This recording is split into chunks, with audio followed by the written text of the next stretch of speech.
할렐루야. 오늘도 예배 자리에 나오신 등촌 가족을 주님 이름으로 축복하고 환영합니다. 여기까지 인도하신 주님의 그 인도하심을 기억하면서 이 시간 함께 찬양하며 나아가겠습니다. 날마다 숨쉬는 순간마다, 날마다 숨쉬는 순간마다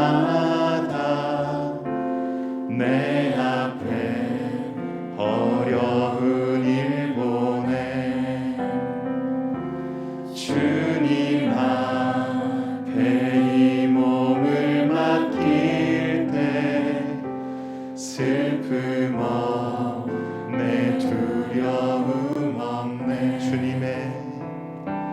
주님의 그 자비로운 손길 항상 좋은 것 주시도다. 사랑스레 아픔과 기쁨을, 수고와 평화와 안식을. 우리 한 번 더 고백하겠습니다. 날마다 숨쉬는 순간마다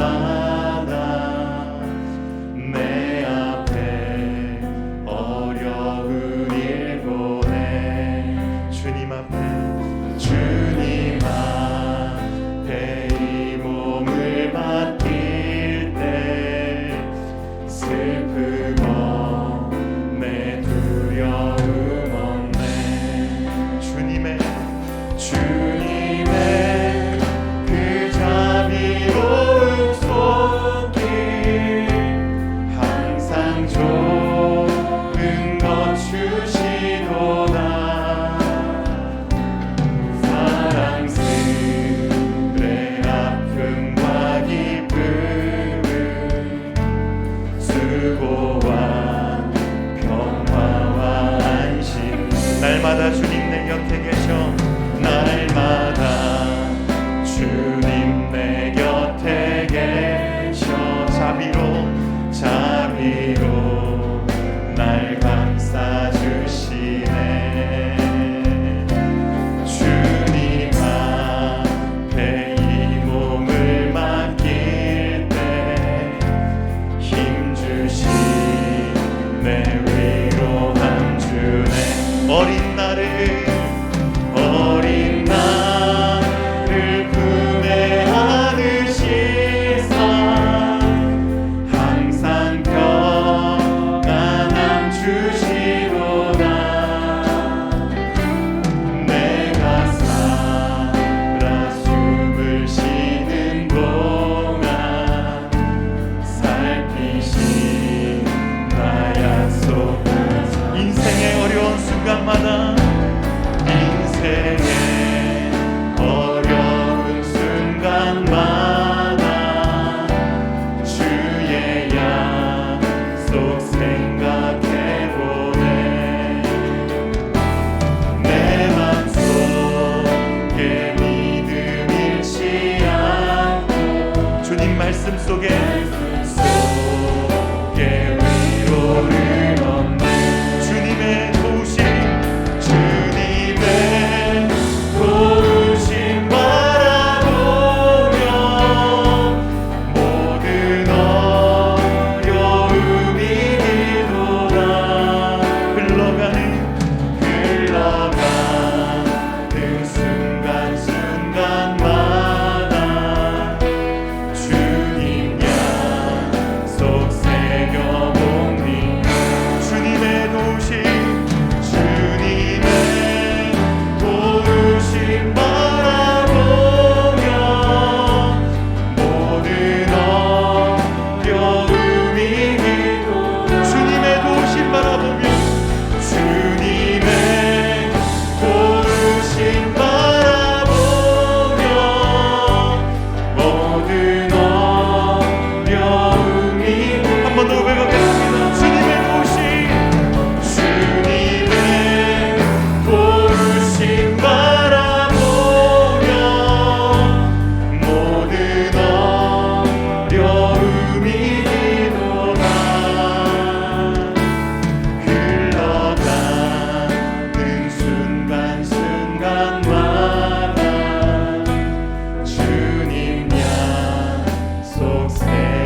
선하신 약속을 붙드는 예배 시간이 되기를 소원합니다. 우리의 삶을 인도하시는 그 주님, 주님의 선한 능력으로 오늘도 일어서는 우리가 되기를 소원합니다. 함께 고백하겠습니다. 주 선한 능력, 주 선한 능력으로 안으시네. 그 크신 팔로 날 붙드시네. 절망 속에도 흔들리지 않고 사랑하는 주 얼굴 구하리. 주 선한 능력으로, 주 선한 능력으로 안으시네. 그 크신 팔로 날 붙드시네. 절망 속에도 흔들리지 않고 사랑하는 주 얼굴 구하리. 선한 능력으로, 선한 능력으로 우리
발걸음마다 매일 발걸음마다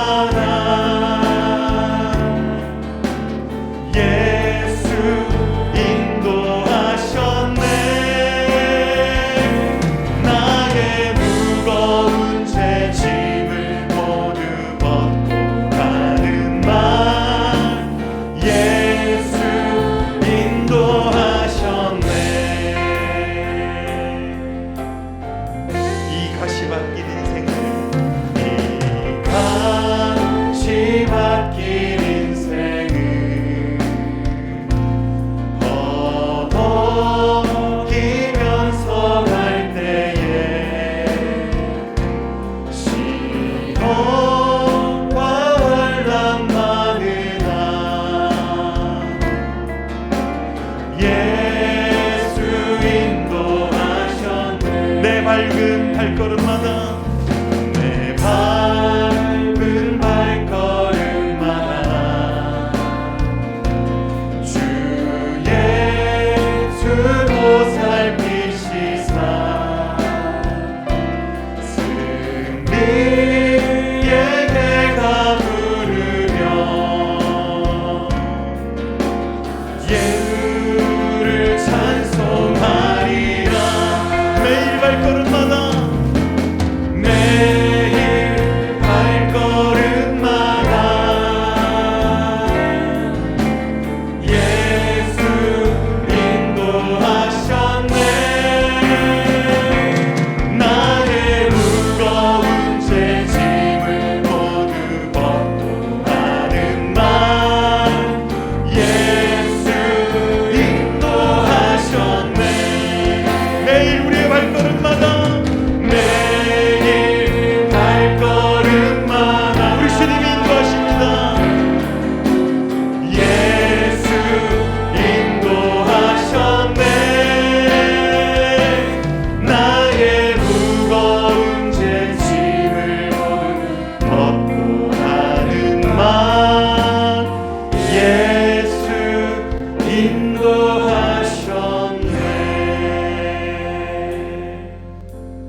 이 시간 함께 기도하며 나아가겠습니다. 주님께서 우리의 모든 발걸음을 여기까지 인도하셨습니다. 오늘도 말씀으로 우리를 인도하실 때에 주님의 약속의 말씀을 붙들고 우리가 주님의 인도하심을 따라가는 우리의 삶이 되도록 오늘 예배를 위해서 이제 함께 기도하며 나아가겠습니다. 하나님 아버지 감사합니다. 오늘도 예배 자리에 불러주심을 감사드립니다. 아버지 하나님의 선하신 뜻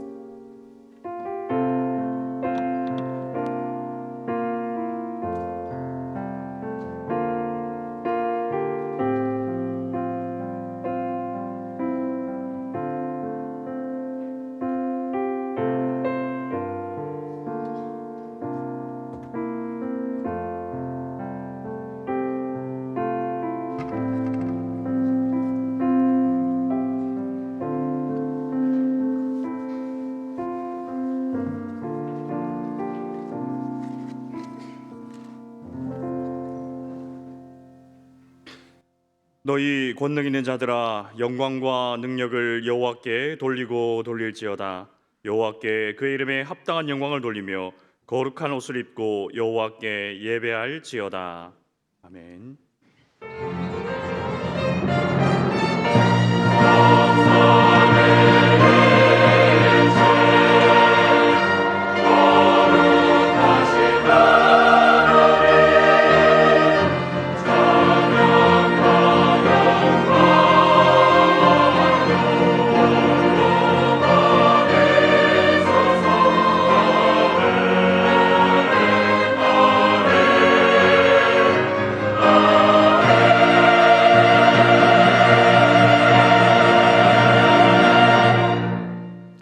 자비로우신 하나님, 우리를 예배의 자리로 불러주셨으니 성령의 능력으로 우리를 저 높은 곳에 세우사 온전히 하나님만 높이며 경배하며 예배하게 하옵소서.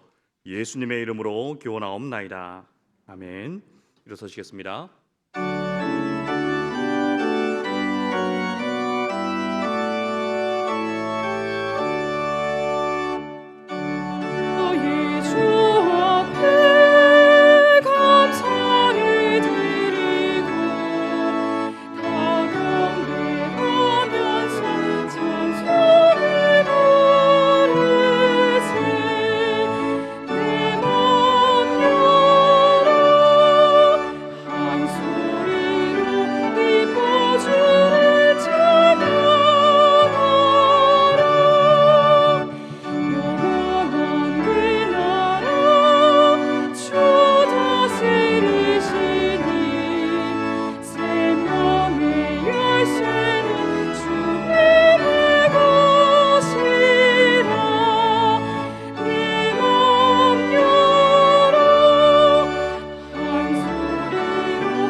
성시교독은 46번 시편 104편입니다. 내 영혼아 여호와를 송축하라. 여호와 나의 하나님이여 주는 심히 위대하시며 존귀와 권위로 옷 입으셨나이다. 주께서 옷을 입음같이 빛을 입으시며 하늘 휘장같이 치시며 물에서 구름으로 자기 수레를 삼으시고 바람 날개로 다니시며 바람을 자기 사신으로 삼으시고 불꽃으로 자기 사역자를 삼으시며 주초를 모아서 물들이지 아니하게 하셨나이다. 주께서 물의 경계를 정하여 넘치지 못하게 하시며 다시 돌아와 땅을 덮지 못하게 하셨나이다. 여호와께서 샘을 골짜기에서 솟아나게 하시고 산 사이에 흐르게 하사 각종 들짐승들에게 마시게 하시니 들나귀도 해갈하며 공중의 새들도 그 가에서 깃들이며 나무 사이에서 깃들는도다. 그가 그의 누각에서부터 산에 물을 부어 주시니 주께서 하시는 일의 결실이 땅에 지켜주시는도다. 아멘. 나는 전능하신 아버지 하나님 천지의 창조주를 믿습니다. 나는 그의 유일하신 아들 우리 주 예수 그리스도를 믿습니다. 그는 성령으로 잉태되어 동정녀 마리아에게서 나시고 본디오 빌라도에게 고난을 받아 십자가에 못 박혀 죽으시고 장사된 지 사흘 만에 죽은 자 가운데에서 다시 살아나셨으며 하늘에 오르시어 전능하신 아버지 하나님 우편에 앉아 계시다가 거기로부터 살아있는 자와 죽은 자를 심판하러 오십니다. 나는 성령을 믿으며 거룩한 공교회와 성도의 교제와 죄를 용서받는 것과 몸의 부활과 영생을 믿습니다. 아멘. 앉으시겠습니다.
사랑과 은혜가 풍성하신 하나님 아버지, 오늘도 저희들에게 복된 성의를 허락하시고 저희들을 주님의 자리로 나오게 하시니 감사드립니다.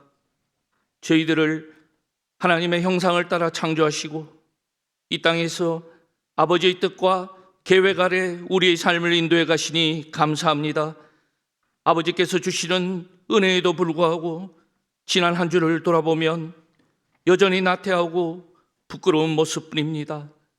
우리 자신이 삶의 주인이었으며 우리의 행복과 만족을 위해 세상의 기준으로 살기 급급했음을 고백합니다.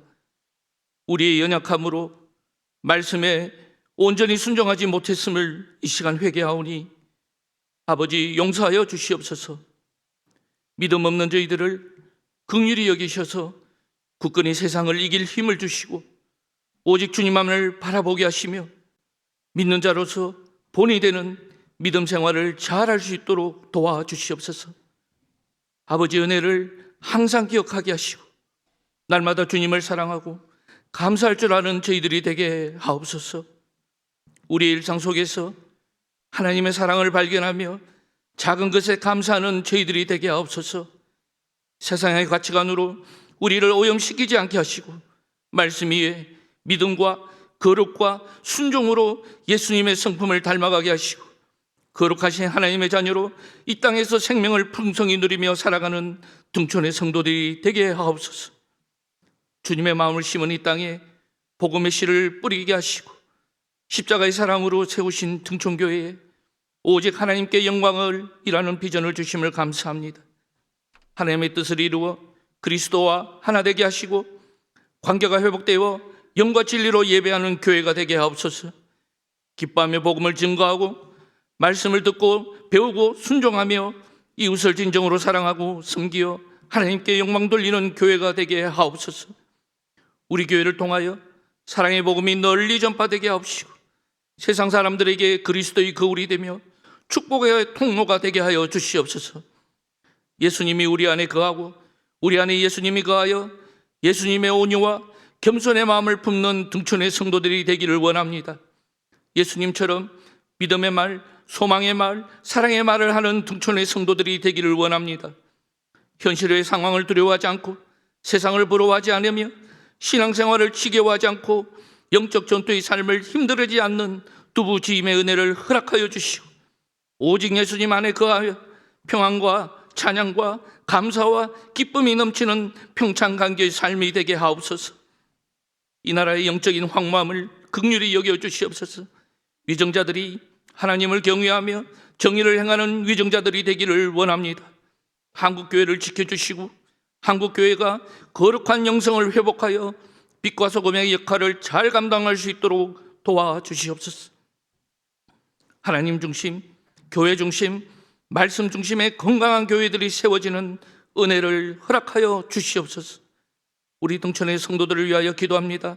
성도들의 가정을 지켜주시고 우리 교회에 속한 모든 가정에 하나님의 은혜가 함께하여 주시옵소서. 육신의 질병과 가정의 문제, 재정의 문제, 믿음의 문제로 힘들어하는 성도들이 있습니까? 주님은 모든 것을 아시며 모든 것을 치유하시는 분이심을 잊지 않게 하시고 지금까지 지내온 것 우리 주님 은혜임을 입술로 고백하며 감사와 찬송으로 주님께 영광 돌리는 성도들이 되게 하여 주시옵소서. 오늘도 말씀을 전하여 주시는 담임 목사님께 성령님의 권능으로 말씀이 선포되게 하시옵소서. 언제나 한결같이 주님의 뜻을 정직하게 받들게 하시고 주님과 동행하는 목사님 되게 하시옵소서. 말씀을 통해 신앙이 회복되고 성장하며 새 힘을 얻어 다음 한 주간 또 세상을 넉넉히 이기며 살아갈 수 있도록 은혜를 허락하여 주시옵소서. 우리의 눈과 귀를 열어주시고 말씀이 우리 마음밭에 잘 심겨져 받은 말씀에 순종할 수 있는 믿음과 용기를 허락하여 주시옵소서. 찬양으로 주님께 영광 돌리는 할렐루야 찬양대와 시드 찬양단의 찬양의 찬양과 승김을 기쁘게 받아주시고 예배를 돕는 모든 지체들의 정성을 받아주시옵소서.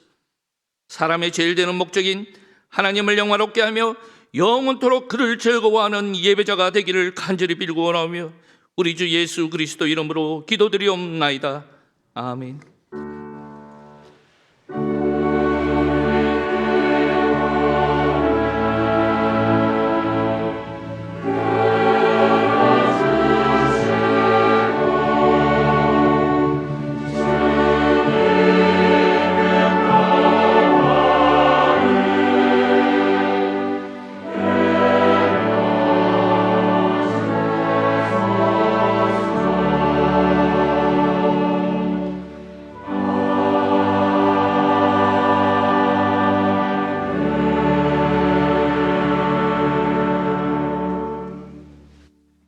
하나님 말씀은 마태복음 10장 16절부터 23절까지 말씀입니다.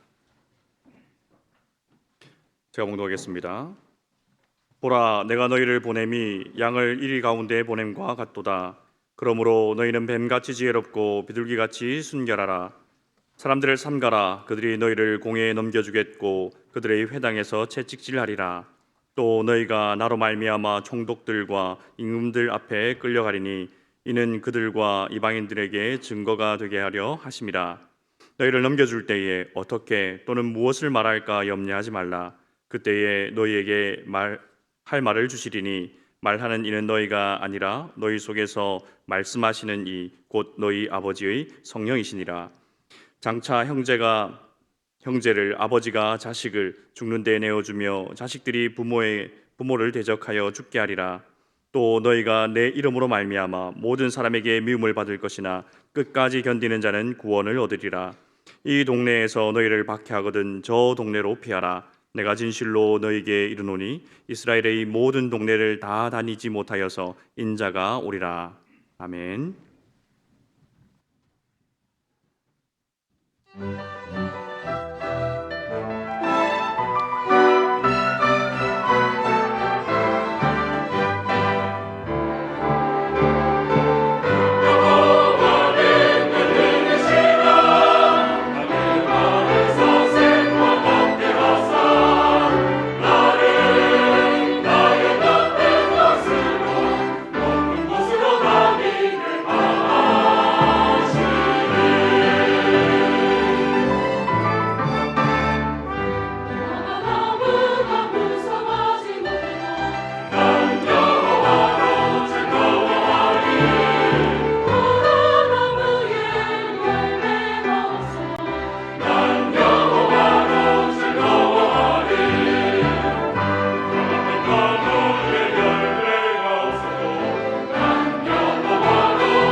우리 등촌의 가족들과 인사하겠습니다. 범사에 감사합시다. 우리 인사하겠습니다. 감사의 시작은 구원이고 감사의 마침도 구원이시기를 바랍니다. 예수님은 저와 여러분을 부르셨습니다. 그리고 권능을 주셨습니다. 그리고 천국 복음을 전하라고 보내셨습니다. 어디까지 보내셨습니까? 땅끝까지 보내셨습니다. 땅끝은 내가 사는 곳으로부터 지리적으로 가장 먼 곳인 뿐만 아니라 내가 살아가고 있는 삶의 터전이 바로 땅끝입니다. 예수님께 파송받은 사도들은 천국 복음을 전할 때 오직 하나님만을 전적으로 의지해야 합니다. 예수님께 천국 복음을 거저 받았으니 거저 주어야 합니다. 돈을 의지하지 말고 천국 복음을 돈벌이 수단으로 삼지 말아야 합니다. 그리고 천국 복음을 전할 때 어느 곳에서나 천국 복음에 합당한 사람들과 동력해야 합니다. 하나님 나라는 외모, 출신 지역, 학벌, 직업, 정치적 색깔, 경제적 수준에 의해 차별받지 않는 나라입니다. 그리고 하나님 나라는 나의 열심과 나의 노력이 아니라 하나님의 열심과 하나님의 노력에 의해 이루어지는 나라입니다. 하나님의 은혜의 복음에 합당하게 살면 하나님께서 복음에 합당한 영혼들을 만나게 하시고 전도와 선교의 열매를 맺게 하실 겁니다. 그리고 천국 복음을 전할 때 눈에는 눈, 이에는 이, 보복하며 전하는 것이 아니라 평안을 빌며 복음을 전해야 합니다. 설령 복음을 미워하고 싫어하고 핍박을 한다 할지라도 그들을 저주하지 마시고 무례하게 복음을 전하지 마시고 비굴하게도 전하지 마시고 그리고 구걸하듯이 전하지도 마시고 다시 말하면 인간적인 방법이 아닌 하나님의 방법으로 당당하게 예의를 갖추고 하나님의 사랑의 마음으로 은혜와 평강을 빌어주시기를 바랍니다. 오늘은 하나님 나라를 위해 파송된 사도들이 어떤 자세를 가져야 하는지 계속해서 예수님의 말씀을 듣고자 합니다. 예수님께 보냄을 받은 사도들은 어떤 마음과 어떤 자세를 가져야 하는지 마태복음 10장 16절 말씀 같이 읽어보겠습니다. 보라, 내가 너희를 보냄이 양을 이리 가운데로 보냄과 같도다. 그러므로 너희는 뱀같이 지혜롭고 비둘기같이 순결하라. 예수님은 제자들에게 양을 이리 가운데 보낸다고 말씀하십니다. 그러면 제자들은 양이고 제자들이 만나는 세상 사람들은 이리들입니다. 저는 이 말씀을 처음 읽을 때 예수님의 의도를 잘 파악하지 못했습니다. 속으로 이런 생각을 했습니다. 아니 예수님, 하나님 나라 천국 복음을 전파하는데 왜 제자들을 양으로 파송하십니까? 세상 사람들이 이리라면 예수님의 제자들이 이리들 앞에 기죽지 않으려면 사자나 호랑이 아니면 최소한 이리와 맞짱 뜰 수 있는 늑대 정도 이 정도로 파송을 해야 하지 않겠습니까? 그런데 왜 양으로 파송을 하십니까? 여러분, 양이 이리에게 가면 양은 어떻게 되겠습니까? 틀림없이 이리들에게 잡아 먹힙니다. 만약 이리가 배고프지 않으면 양은 이리에게 잡아 먹히지는 않겠지만 틀림없이 이리들의 놀잇감이 될 것입니다. 그런 사실을 다 알고 계신 예수님은 왜 제자들을 양으로 보내셨습니까? 여러분, 11세기에서 16세기까지 십자군 전쟁이 있었습니다. 그리고 19세기 제국주의의 힘을 이용하여 기독교가 세계 선교를 했던 적도 있었습니다. 오늘 예수님의 말씀처럼 양으로 세상에 나아가지 않고 사자와 이리처럼 군사력과 경제력을 가지고 복음을 전파했습니다. 그러나 여러분, 역사가 우리에게 주는 교훈은 무엇입니까? 이리처럼 힘을 가지고 들어간 기독교는 거의 다 실패했습니다. 아니, 실패한 정도가 아니라 오히려 기독교의 반감을 일으켜 다른 종교의 확산을 야기하는 결과를 낳았습니다. 그러나 예수님의 말씀처럼 양으로 들어간 기독교는 처음에는 핍박과 박해로 큰 어려움을 겪었지만 나중에는 교회의 큰 부흥을 경험했습니다. 바로 조선이라는 땅이 그랬습니다. 조선 땅에 들어온 선교사님들은 병원과 학교를 세우며 천국 복음을 전파했습니다. 병동자를 돌아보며 가난한 자, 어려운 자, 그리고 신분으로 차별받는 종들과 여성들에게 하느님 나라 천국 복음을 전파했습니다.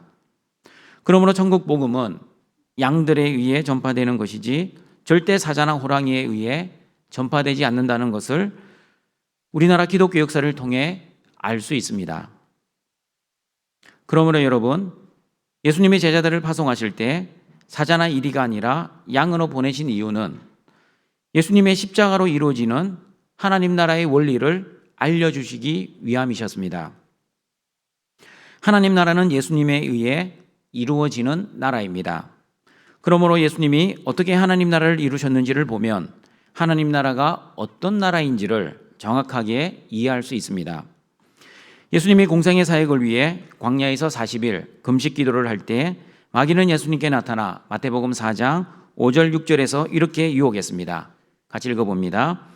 이에 마귀가 예수를 거룩한 성으로 데려다가 성전 꼭대기에 세우고 이르되 내가 만일 하나님의 아들이여든 뛰어내리라 기록되었으되 그가 너를 위하여 그의 사자들을 명하시리니 그들이 손으로 너를 받들어 발이 돌에 부딪히지 않게 하리로다 하였느니라.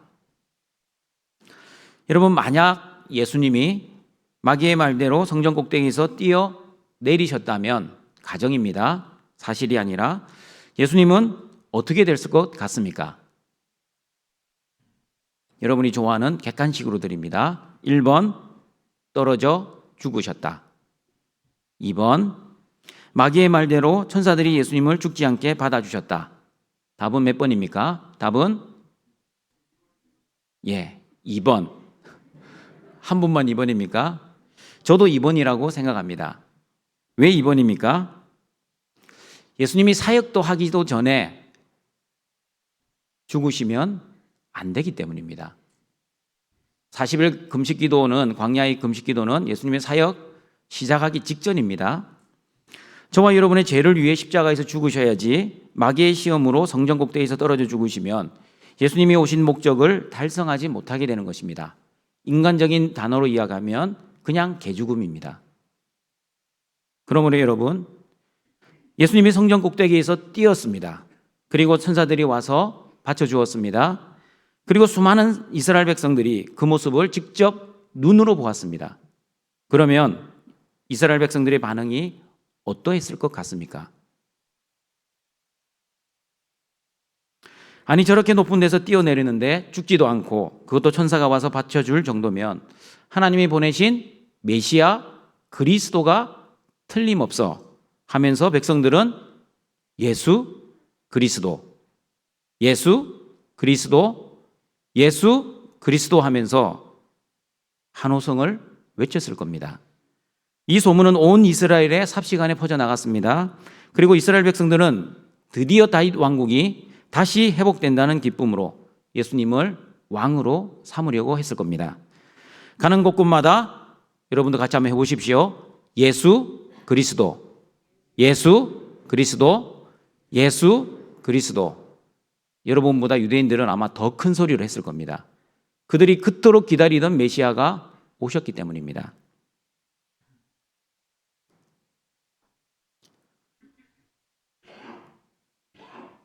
여러분, 마귀가 노리는 것은 두 가지가 있습니다. 하나는 예수님이 왕으로 추대되면 로마가 가만히 있지 않고 틀림없이 예수님을 반역자로 체포했을 겁니다. 그러면 예수님은 사역을 시작하지도 못하시고 로마에 의해 자동적으로 제거가 됩니다.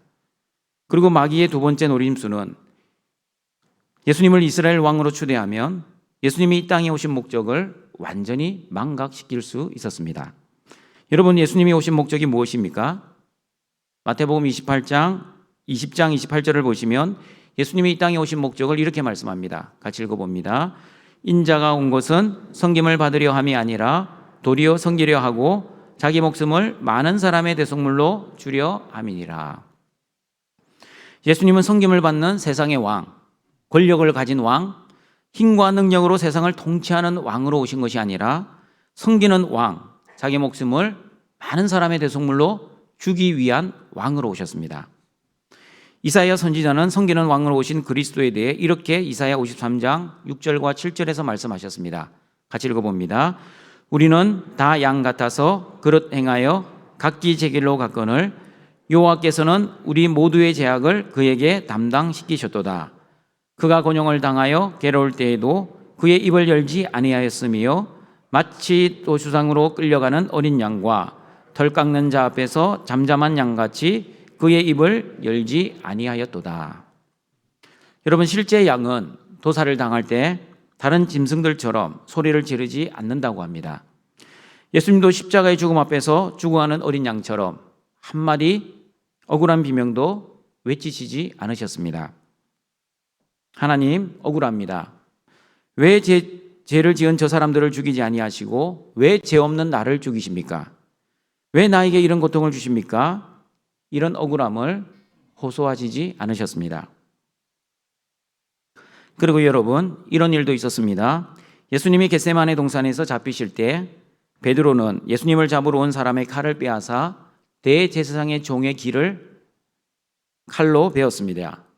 그러자 예수님은 베드로에게 마태복음 26장 52절 54절에서 이렇게 말씀하셨습니다. 같이 읽어봅니다. 이에 예수께서 이르시되 내 칼을 도로 칼집에 꽂으라. 칼을 가지는 자는 다 칼로 망하느니라. 너는 내가 내 아버지께 구하여 지금 12군단 더 되는 천사를 보내시게 할 수 없는 줄로 아느냐? 내가 만일 그렇게 하면 이런 일이 있으라 한 성경이 어떻게 이루어지겠느냐 하시더라. 만약 예수님이 하늘의 힘과 천사들의 권능을 사용하셨다면 이사야 53장에서 말씀하신 도수장으로 끌려가는 어린 양의 말씀은 이루어지지 않았을 것입니다. 그리고 이사야 말씀만 이루어지지 않은 것이 아니라 십자가 전쟁, 제국주의 전도 방법 모두 정당화되었을 것입니다. 그리고 오늘날에도 전도와 선교를 할 때 양으로 가면 안 되고 반드시 사자와 호랑이처럼 전도와 선교를 해야 할 것입니다. 그러나 여러분, 제자들이 예수님께 파송을 받을 때 사실 아무런 힘과 능력이 없었던 것이 아니었습니다. 제자들은 예수님으로부터 더러운 귀신을 쫓아내는 능력, 모든 병과 모든 약한 것을 고치는 권능을 받고 세상으로 파송되었습니다. 그러나 예수님은 그 권능을 가지고 사자처럼 호랑이처럼 굴지 말고 양처럼 천국 복음을 전하라고 말씀하셨습니다. 그러면 양처럼 천국 복음을 전하는 방법은 무엇이었습니까? 거저 받았으니 거저 주어라. 복음의 능력으로 돈벌이 수단으로 삼지 말아라. 사람을 외모로 보고 차별하지 말아라. 하나님만을 의지하고 하나님이 준비하신 사람들과 함께 동력하라. 등중가정 여러분, 하나님 나라는 예수님의 십자가의 죽으심과 부활로 이루어진 나라입니다. 그러므로 예수님의 십자가는 하나님 나라의 원리입니다. 하나님 나라를 위해 파송된 사도들도 마찬가지입니다. 십자가의 방법으로 하나님의 나라를 전파해야 합니다. 그러면 예수님의 십자가의 방법이 구체적으로 어떤 방법입니까? 예수님이 제자들에게 하나님 나라 원리인 십자가의 방법을 마태복음 16장 24절에서 이렇게 말씀하셨습니다. 같이 읽어보겠습니다. 이에 예수께서 제자들에게 이르시되 누구든지 나를 따라오려거든 자기를 부인하고 자기 십자가를 지고 나를 따를 것이니라.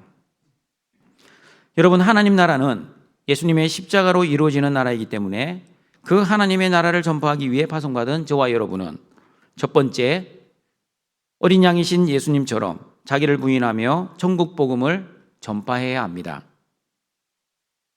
그러나 여러분, 저와 여러분이 양이라는 신분과 정체성을 잊어버리면 예수님을 이용해서라도 사자와 호랑이가 되려고 할 것입니다. 하나님 영광이 아닌 나의 영광을 추구하는 기복주의, 성공주의, 행복주의, 그리고 교회 안에 들어와 있는 고지론 등이 자기를 부인하며 이루어가는 하나님 나라가 아니라 자기를 긍정하고 자기를 인정받아 세상에서 자기 나라를 이루고자 하는 사자와 호랑이 같은 나라입니다. 하나님 나라를 전파하기 위해 자기를 어떻게 부인해야 하는지 바울의 삶을 통해 우리는 교훈을 얻을 수 있습니다. 바울은 다른 사람의 병을 고치고 심지어 죽은 자도 살리는 권능을 가지고 있었습니다. 그러나 자신의 병을 위해서는 하나님께 간절히 3번 기도했음에도 불구하고 고침을 받지 못했습니다. 그런 바울을 향해 성도들은 아니 다른 사람의 병은 잘 고치고 죽은 사람도 살려낸 사람이 어떻게 자기 병도 못 고쳐? 바울은 진짜 사도가 아닌 것 같아. 진짜 사도라면 어떻게 자기 병도 못 고칠 수 있어? 하면서 바울의 사도권에 의심을 하기 시작했습니다. 그 소문을 들은 바울은 더욱 하나님께 간절하게 기도했습니다. 하나님, 나를 사자처럼 되게 해주십시오. 내가 양처럼 보이니 사람들이 나를 조롱하고 심지어 하나님의 자녀인 성도들도 나의 약함을 비웃고 나의 사도권을 의심합니다. 하나님, 내가 사자처럼 되고 싶은 것은 나를 위한 것이 아니라 하나님이 주신 사명을 잘 감당하기 위해서가 아닙니까? 내가 사자처럼 되어야 천국 복음을 잘 전파하지 않겠습니까? 그러자 하나님께서 그 간절한 바울의 기도에 고린도후서 12장 9절 10절에서 이렇게 응답하셨습니다. 같이 읽어봅니다. 나에게 이르시기를 내 은혜가 내게 족하도다. 이는 내 능력이 약한 데서 온전하여 짐이라 하신지라. 그러므로 도리어 크게 기뻐함으로 나의 여러 약한 것들에 대하여 자랑하리니 이는 그리스도의 능력이 내게 머물게 하려 함이라. 그러므로 내가 그리스도를 위하여 약한 것들과 능력과 궁핍과 박해와 공고를 기뻐하노니 이는 내가 약한 그때의 강함이라. 여러분, 내 은혜가 내게 족하다는 응답은 하나님께서 고쳐주시겠다는 응답입니까? 아니면 고쳐주시지 않으시겠다는 응답입니까? 고쳐주시지 않겠다는 응답입니다. 하나님께서 바울에게 주신 응답은 이렇습니다. 바울아, 나는 너의 질병을 고쳐주지 않을 거야. 나는 너를 사자처럼 강하게 하지 않고 양처럼 만들어서 목자인 나를 전적으로 의지하도록 만들 거야. 그러니 내가 너의 병을 고쳐주지 않았다고 너무 낙심하지 마. 나는 너를 강하게 하지 않고 나는 너의 강함이 될 거야. 너가 비록 연약하고 질병이 있어도 내가 너에게 준 복음을 전하는 사명을 감당하는 데는 아무런 지장이 없을 거야. 그러니 이제부터 너의 약함과 질병을 바라보지 말고 너의 강함이 되는 전능한 나만 바라보고 살아.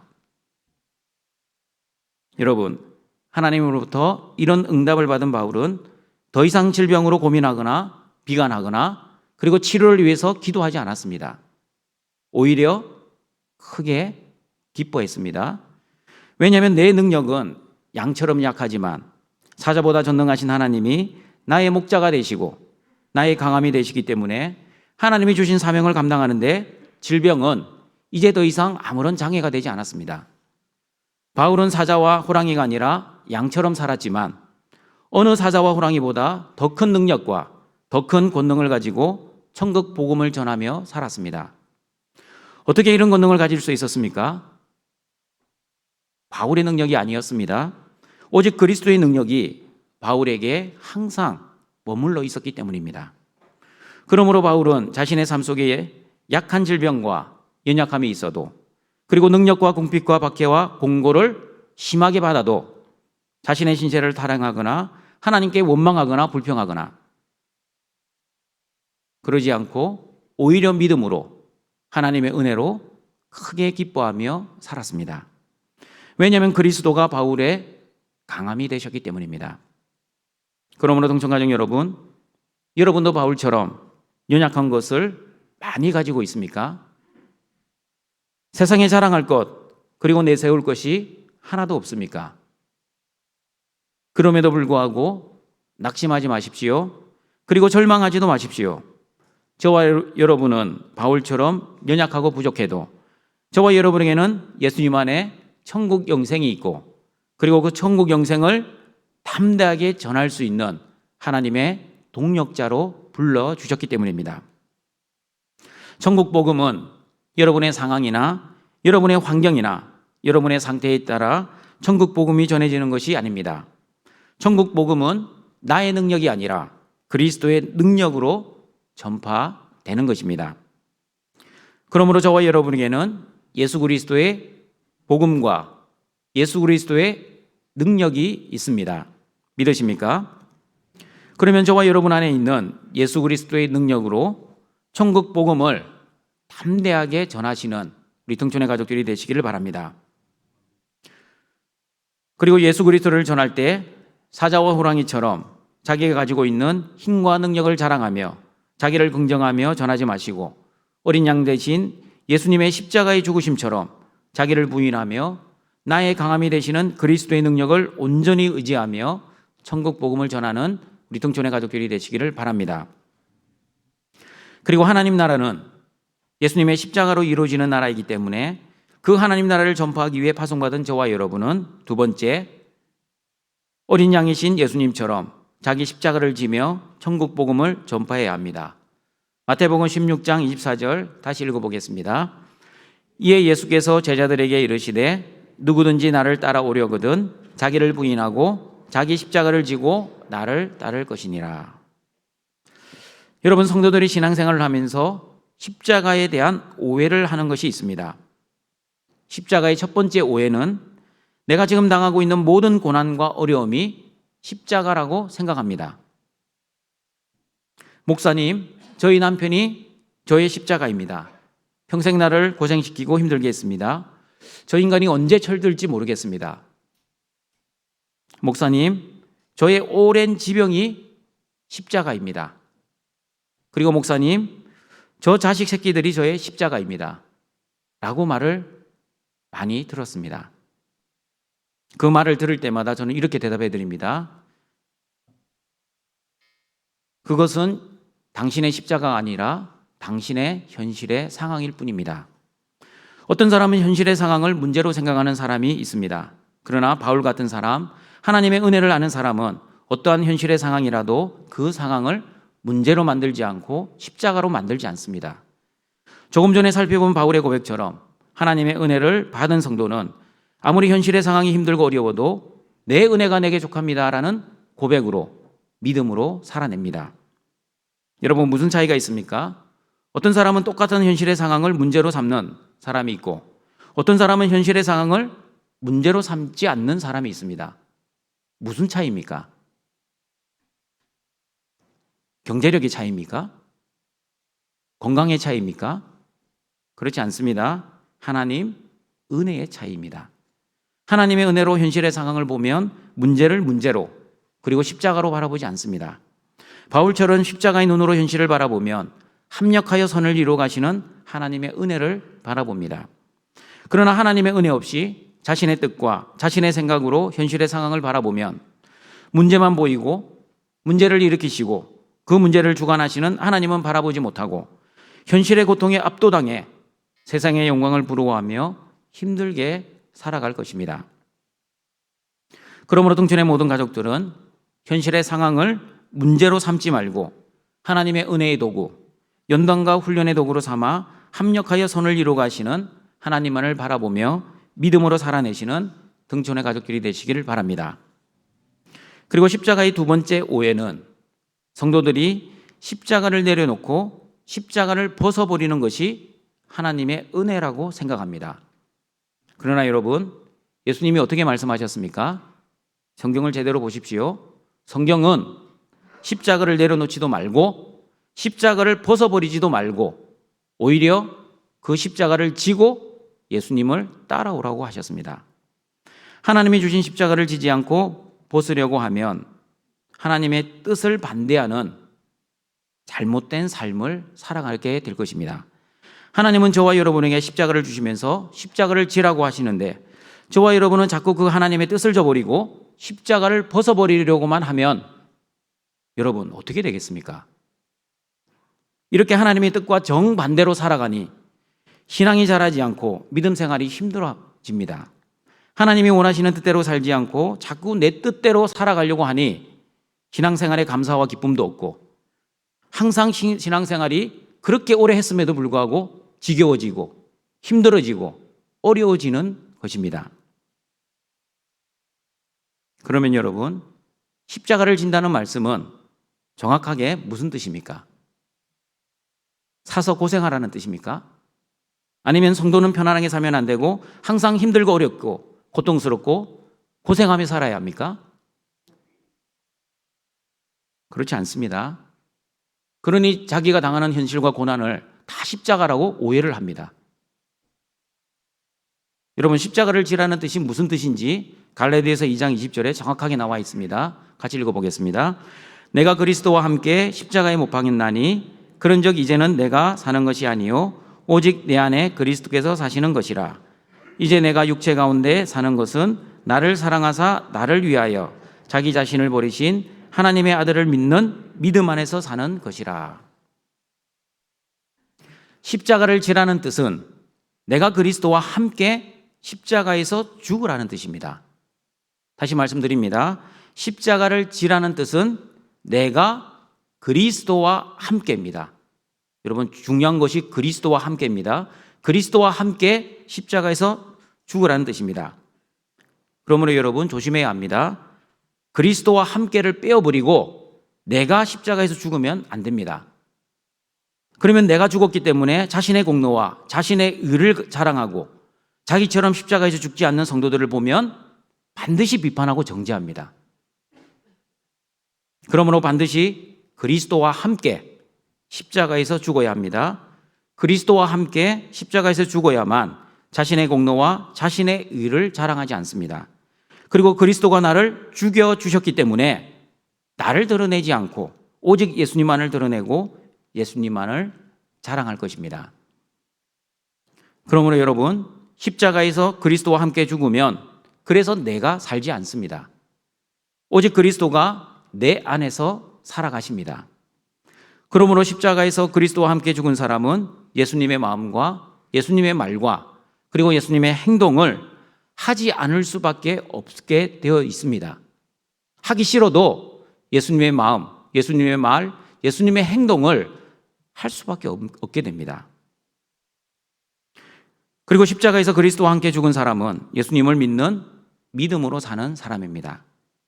여러분, 요한복음 10장을 보시면 저와 여러분을 양으로 그리고 예수님을 선한 목자로 말씀합니다. 그리고 시편 23편에서도 하나님을 목자로 저와 여러분을 양으로 비유합니다. 시편 23편 2절을 보시면 이런 말씀이 있습니다. 같이 읽어보겠습니다. 그가 나를 푸른 풀밭에 누이시며 실만한 물가로 인도하시는도다. 그는 하나님, 나는 양입니다. 하나님께서 양인 나를 풀밭에 눕게 하십니다. 여러분, 양은 어떤 동물입니까?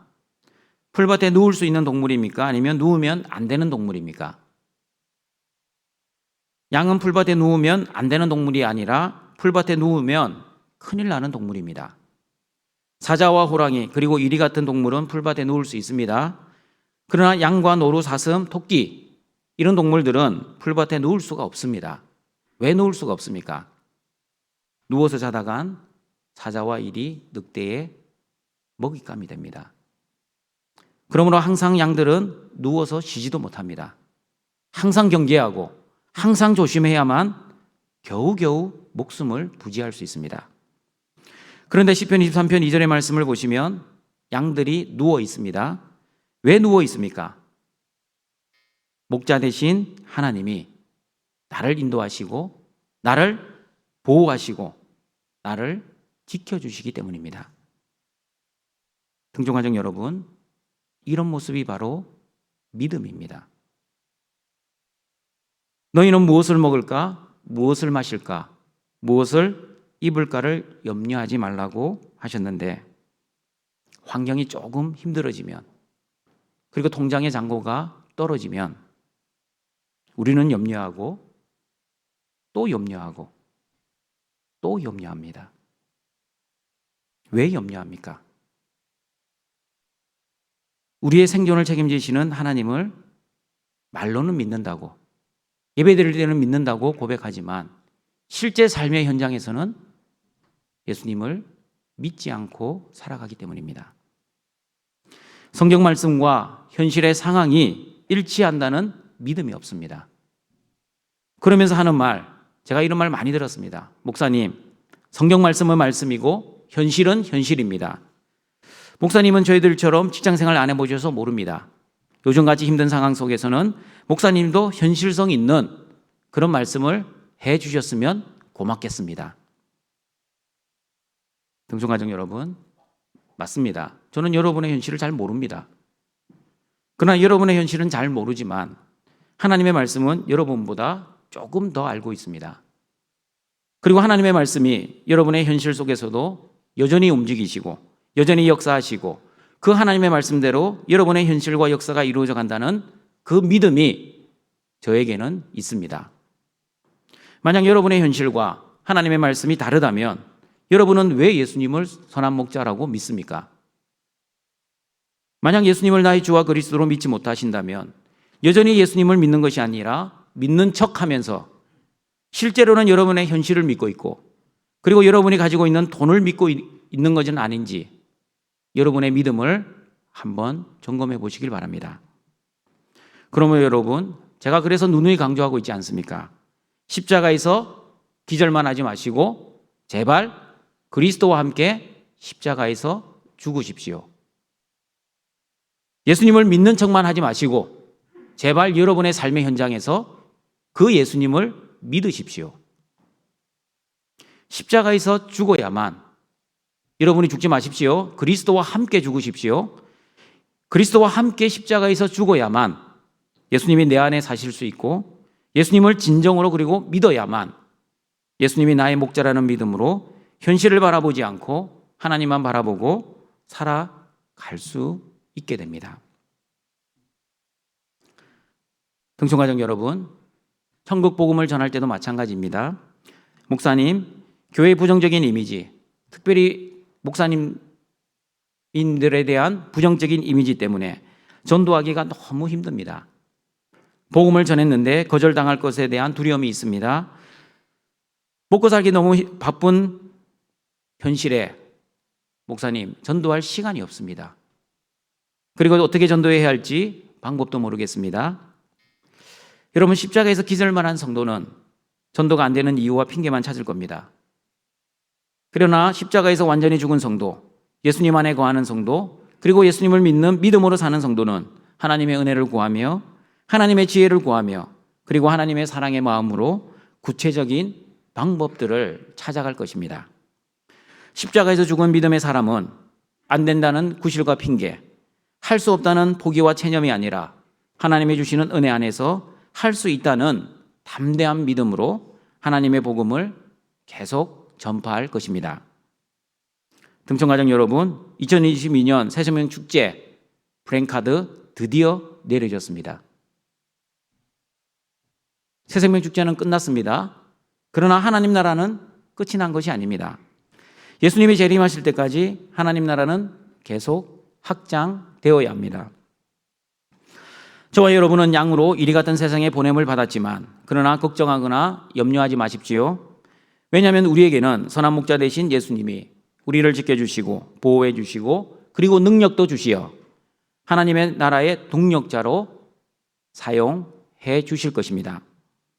그러므로 하나님이 저와 여러분에게 주신 천국 복음을 전파하는 사명, 끝까지 포기하지 마시고 끝까지 믿음으로 기도하고 인내하며 주님의 복음을 전하시는 등촌의 가족들이 되시기를 바랍니다.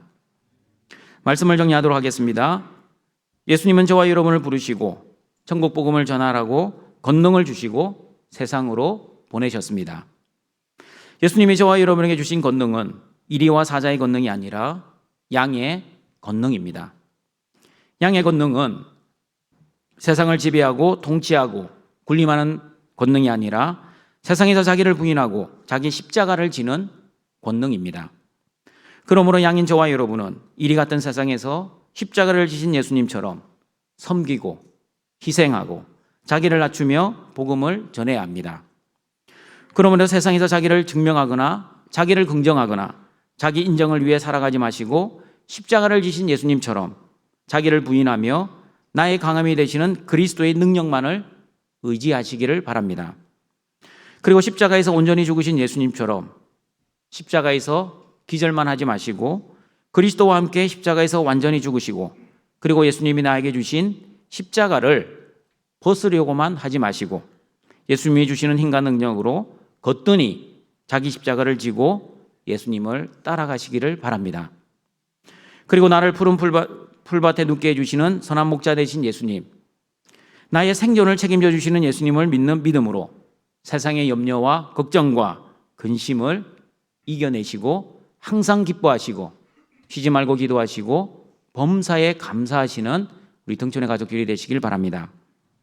이리 같은 세상에서 양처럼 하나님 나라의 원리인 십자가의 원리, 자기 부인과 자기 십자가를 지는 삶을 통해 천국 복음을 잘 전파하여 하나님께 영광을 돌리시는 등촌의 가족들이 되시길 주님의 이름으로 축원합니다.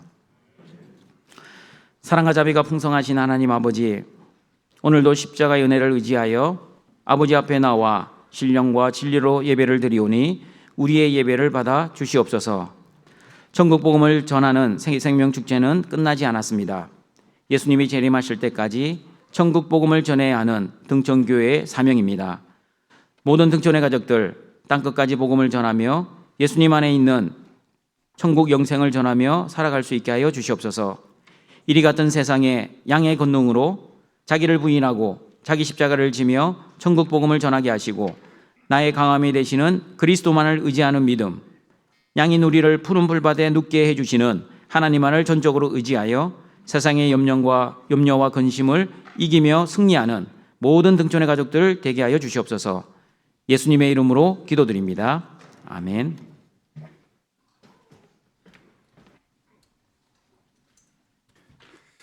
생명의 귀한 말씀 감사합니다. 찬송가 399장입니다.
나의 하나님이 그리스도 예수 안에서 영광 가운데 그 풍성한 대로 너희 모든 쓸 것을 채우시리라. 아멘. 준비하신 예물을 하나님께 드리시겠습니다.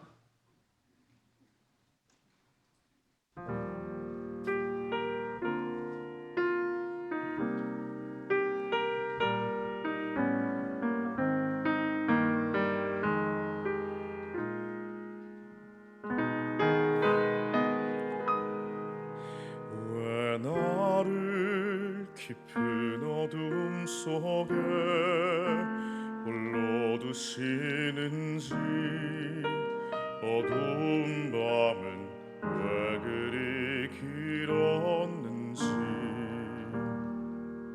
나를 고독하게 나를 낮아지게 세상 어디도 기댈 곳이 없게 하셨네.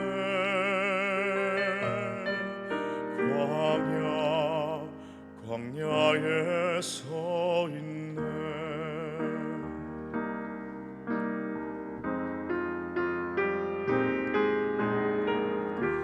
주님만 내 도움이 되시고 주님만 내 빛이 되시는 주님만 내 친구 되시는 광야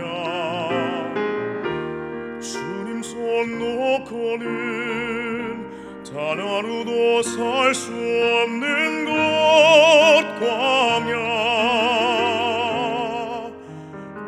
광야에 서 있네.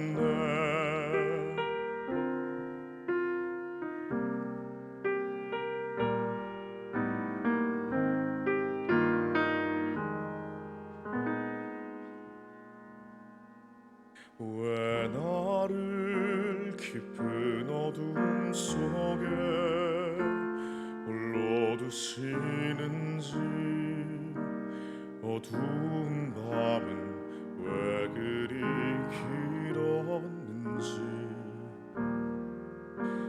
나를 고독하게 나를 낮아지게 세상 어디도 기댈 곳이 없게 하셨네.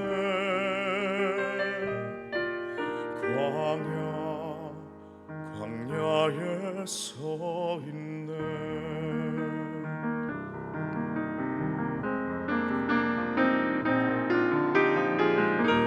주님만 내 도움이 되시고 주님만 내 빛이 되시는 주님만 내 친구 되시는 광야 주님 손 놓고는 단 하루도 살 수 없는 곳 광야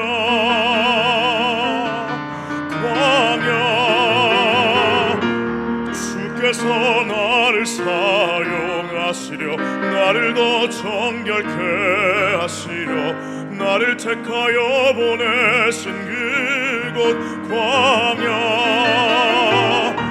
성령이 내 영을 다시 태어나게 하는 곳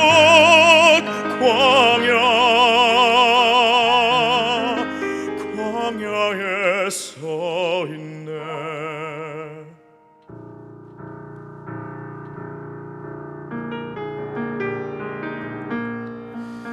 내 차가 산산이 깨지고 높아지려 했던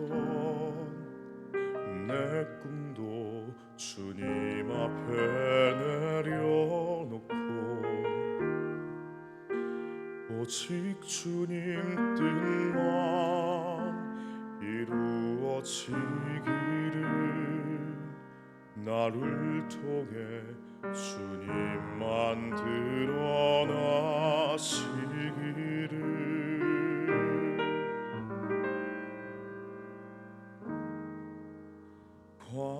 광야를 지나며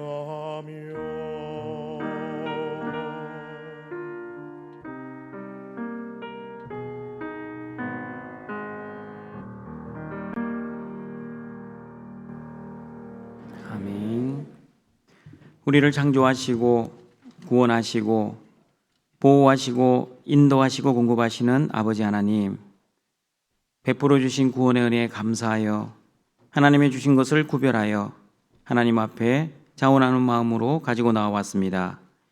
우리의 예물과 거룩한 삶을 받아주시고 하나님이 주시는 은혜와 복으로 광야와 같은 우리의 삶 속에서도 항상 기뻐하고 쉬지 말고 기도하고 범사에 감사하는 등촌의 모든 가족들 되게 하여 주시옵소서. 예수님의 이름으로 기도드립니다. 아멘. 다 함께 일어나셔서 주기도문 송으로 성령 드리시겠습니다.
우리 구주 예수 그리스도의 은혜와 하나님의 사랑하심과 성령님의 교통하심이 주님이 재림하실 때까지 자기를 부인하며 자기 십자가를 지며 천국 복음을 전하기를 소원하는 모든 등촌교회 가족들에게 항상 함께 있을지어다. 아멘.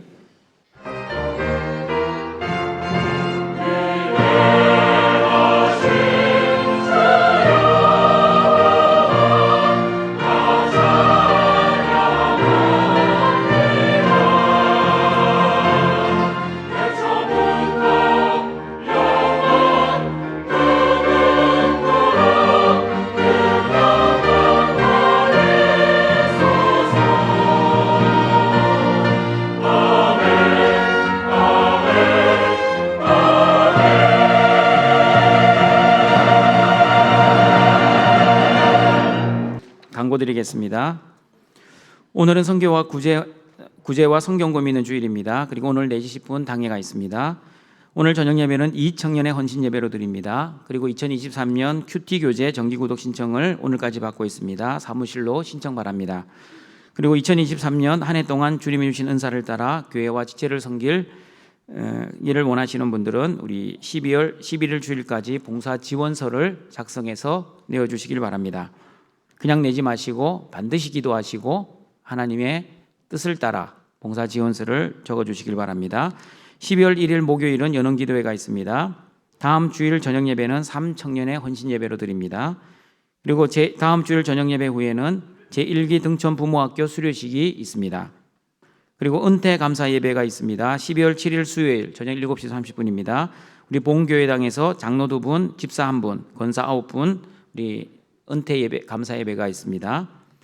그리고 행사 예고는 주보를 참조해 주시고요. 우리 교우 소식입니다. 입원입니다. 안순의 비성도 박보현 집사님 입원하셨습니다.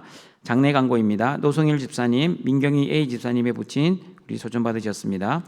결혼 광고입니다. 신랑 강병환 군과 신부 홍소영 양 12월 3일 토요일 오후 2시 벨라 비타 웨딩홀 지하 1층 단독홀에서 결혼합니다. 교회 출발은 낮 12시입니다.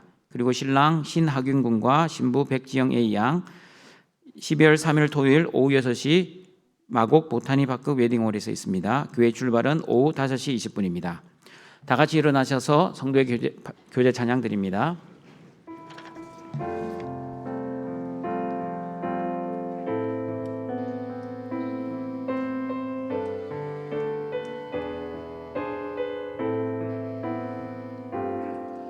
너의 가는 길에 주의 평강 있으리. 평강의 왕 함께 가시니 너의 걸음 걸음 주 인도하시니 주의 강한 손 널 이끄시니 너의